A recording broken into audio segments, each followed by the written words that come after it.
Good morning, everyone. Let me present to you my lesson plan in PN Health for grade 2 for the topic, the importance of sleeping. Let me show you first my objectives in this lesson plan. So the topic is all about a good sleeping habit, and the objectives are at the end of the lesson, the students should be able to distinguish the proper hours of sleeping, determine the benefits of sleeping and at irregular hours, and appreciate the value of proper sleeping hours. So, the reference is from the K-12 curriculum guide, and the materials I will be using is marker, PowerPoint presentation, pictures, and flashcards. Good morning, class. How are you doing? Okay, very good. So, before we start on our lesson, let us all stand up and pray. In the name of the Father, of the Son, the Holy Spirit. Amen. Our Father, who art in heaven, hallowed be thy name, thy kingdom come, thy will be done on earth as it is in heaven. Give us this day our daily bread, and forgive us our trespasses, as we forgive those who trespass against us. And lead us not into temptation, but deliver us from evil. Amen. In the name of the Father, the Son, the Holy Spirit. Amen. Okay, class. Good morning once again. How are you? Okay, you may take your seats, and before that, can you please take the pieces of paper under your desk and throw it in the trash bin? Okay, thank you for that, class. You may now sit down. And today we are going to check your attendance. So, I will be calling each one of you and say present if you are here. Okay, Edmond, Joella, Matthew, Luis. Okay, very good. It seems that all of you are present today. So class, are you excited with our lesson? Okay. But before that, let us first have a recap on our lesson yesterday. So class, do you still remember our lesson yesterday? Okay, very good. So our lesson yesterday was about eating healthy foods that contains go, grow, and glow. So, yes, Anna, can you tell me what are the foods that contains go vitamins? Okay, very good. So, rice and bread. So, what about the grow? Yes, the grow foods will be fish and chicken. Oh, how about the glow foods? Yes, glow foods are fruits and vegetable. So very good, Anna. Okay, you may now take your seat. So class, today we are going to sing a song entitled Are You Sleeping? Are You Sleeping, Brother Jan? Okay, are you excited with that? Okay, you may stand up and lead us sing. Okay? Are you sleeping? Are you sleeping? Brother John, Brother John. Morning bells are ringing, morning bells are ringing. Ding dong ding, ding dong ding. Are you sleeping? Are you sleeping? Brother John, Brother John. Morning bells are ringing, morning bells are ringing. Ding dong ding, ding dong ding. Are you sleeping? Are you sleeping? Brother John, Brother John. Morning bells are ringing, morning bells are ringing. Ding dong ding, ding dong ding. Okay, very good. Did you enjoy the song, class? Okay, you may now take your seats. So, class, how many hours did you sleep last night? Okay, yes, Alfie. You slept last night 8 hours? From what time did you sleep? Okay, from 8 to 6. So can you count how many hours did you sleep yesterday or last night? Okay. 8, 9, 10, 11, 12, 1, 2, 3, 4, 5, 6. Okay, very good. You sleep 10 hours last night. Very good, Alfie. How about the others? Okay. You sleep the same with Alfie. You sleep from 8 p.m. till 6 a.m. Okay, that's very good, children. So, class, let me discuss you about sleeping. So, sleeping. What is sleeping? So, sleeping is the condition of the body and mind such as that which typically recurs for several hours every night.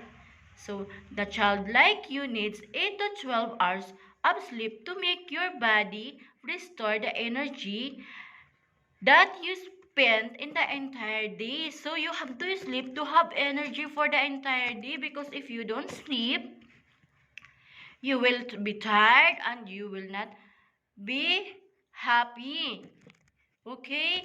So your body is so active that you need to rest to revitalize that energy you spent. So every day, what you're going to school every day, and you're doing your home study, your schools and your home studies, and also you are playing when you are at school and in your home. So you need to revitalize your body. So what do you mean by revitalize? So you have to rest your body so that you will regain the energy that you spent for the entire day. Did you understand that, class? Okay, very good. So sleeping is very important for the growth of the people body like yours.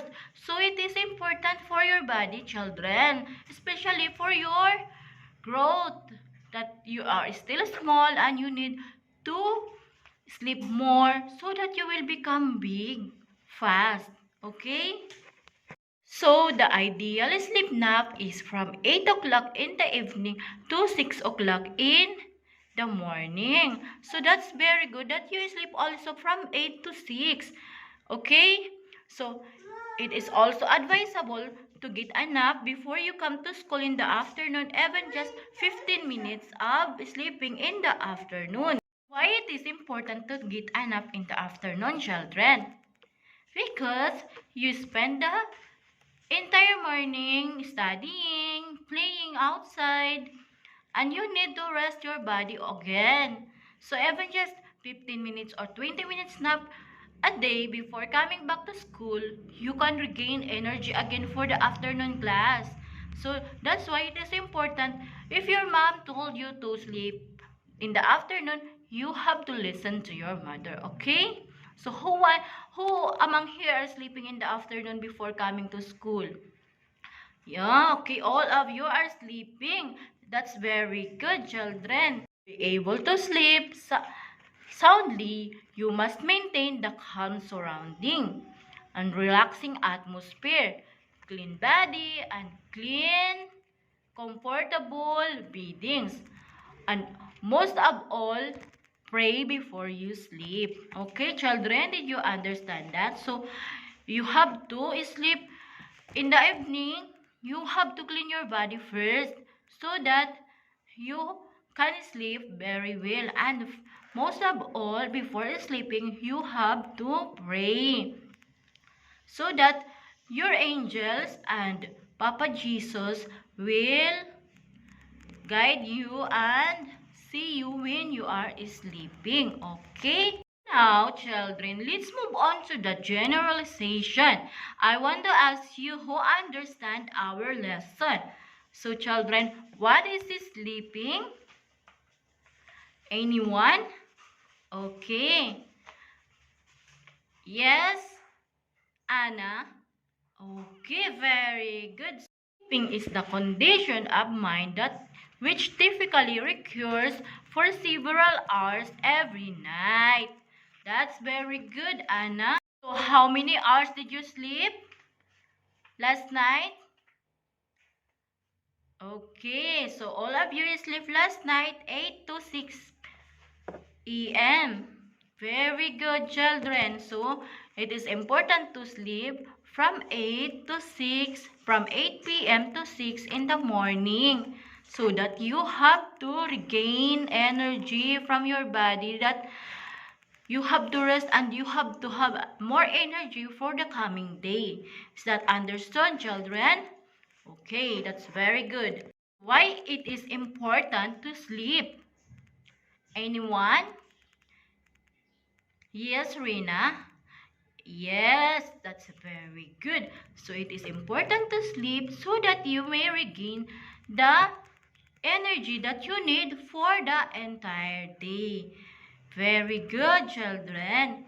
So, how many hours is the exact time for sleeping for children like you?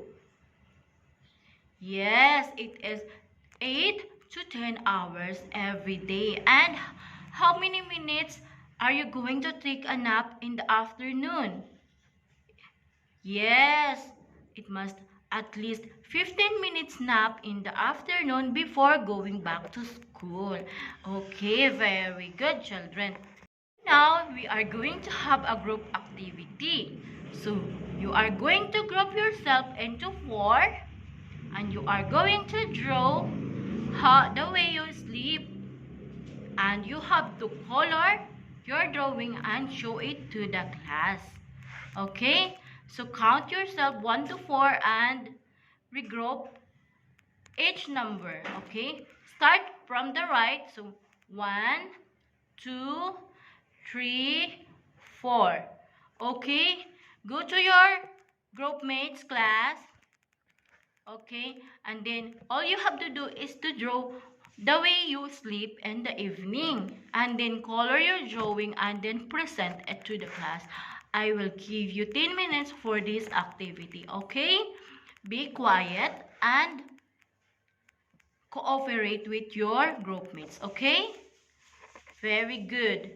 Are you done, class? Okay, I may call on the first group, the group 1, to present their drawing. So, group 1, can you please come forward and present your drawing to the class? Very good, group 1. Okay, you may take your seats and come to the front, group 2. Okay, very good, group 2. How about the group 3? Very good, group 3. What about the group 4? Okay, very good, group 4. So all of you have different style of and position of sleeping. So your activity shows that you have different style of sleeping and sleeping position. But the ideal sleeping position is straight your head and body so that your bones will not be deformed. Okay? Last, we are going to have a quiz. Copy this question to your notebook and answer this question within 10 minutes. Okay?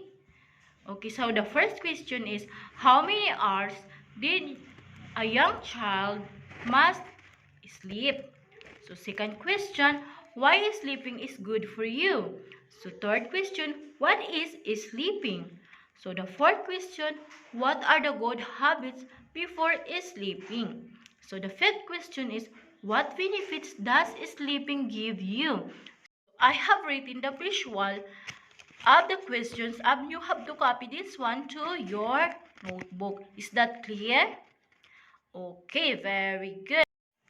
Are you done, class? Okay, give me your notebooks and let me check that one. Okay, seems that all of you have understand our lesson today. Everyone got the correct answer. Very good, children. Now, for your assignment, ask your mother about the sleeping habits that you had when you are younger. Write it in your activity notebook and report it to the class tomorrow. Did you understand that, class? Okay, very good. So, class, that's all for today. And you may stand up, arrange your chairs, and slowly go outside, okay? Thank you, children, and goodbye. See you tomorrow. Bye-bye.